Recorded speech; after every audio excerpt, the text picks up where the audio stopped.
x is equals to under root 56 plus 56 plus 56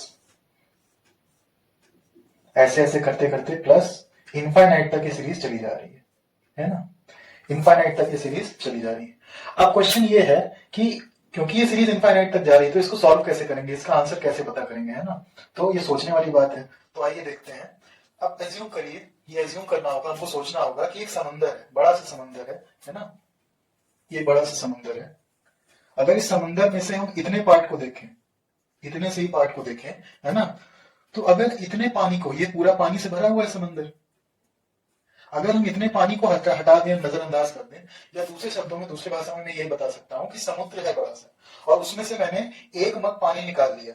एक मग पानी निकालने के बाद अब उस समंदर को हम लोग समंदर ही बोल के पुकारेंगे ना, दूसरा नाम तो देंगे नहीं। यानी एक मग पानी निकालने के बाद उस समुद्र में से कोई असर नहीं हुआ, उसको समुद्र ही हम कह रहे हैं, ठीक है। तो जिस तरह से हमने समुद्र से एक मग पानी निकाला और उसको समुद्र ही कह रहे हैं, उसी प्रकार से अगर हम इस क्वेश्चन में, जिसमें हमको x की वैल्यू फाइंड करनी है, अगर इस क्वेश्चन में अंडर रूट जो बड़ा वाला है और 56 पहला वाला है, इसको अगर हम इग्नोर कर दें तो सिर्फ इतने वाले पार्ट को, इतने वाले पार्ट को अगर देख रहे हैं तो क्या इसको x ही नहीं कहेंगे?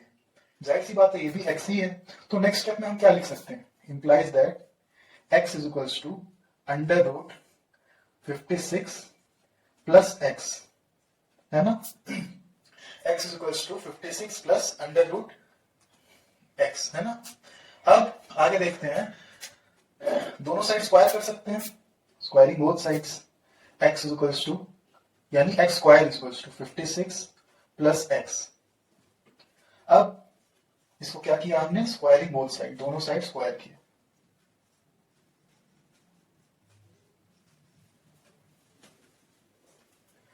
अब अगर ये 56 प्लस एक्स जो कि राइट में है, अगर इसको लेफ्ट में ले आऊं, x square minus x minus 56, तो क्या ये क्वाड्रेटिक इक्वेशन मिल गई? और अगर हमको क्वाड्रेटिक इक्वेशन मिल गई तो कोई भी सम सॉल्व करना आसान हो जाएगा, है ना। तो इस क्वाड्रेटिक इक्वेशन को आओ देखते हैं, आइए देखते हैं कैसे सॉल्व करते हैं।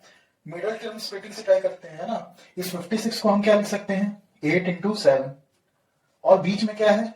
माइनस एक्स, यानी एक्स का कोएफिशिएंट -1। तो 8 और 7 को हम कैसे तोड़ेंगे कि हमको -1 मिल जाए? तो -8 प्लस 7, है ना। तो यानी ये हो जाएगा x square minus 8x plus 7x, यही है, यही मिलके -x हो जाएगा, है ना। और -56 इज इक्वल्स टू 0। अब देखिए यहां पे x कॉमन आ जाएगा, x और x कॉमन हो जाएगा, x कॉमन, x माइनस 8 बचा। अब यहां क्या कॉमन है? 7 यहां पे कॉमन ले सकते हैं, यहां पे 7 इंटू 8, तो 7 common x minus 8 is equals to 0। क्या वैल्यू आई?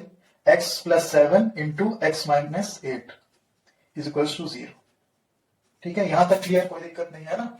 अब एक चीज ध्यान देने वाली बात है कि यहां पे हमको दो वैल्यूज मिल रही हैं, x इज इक्वल्स टू -7 और x इज इक्वल्स टू 8।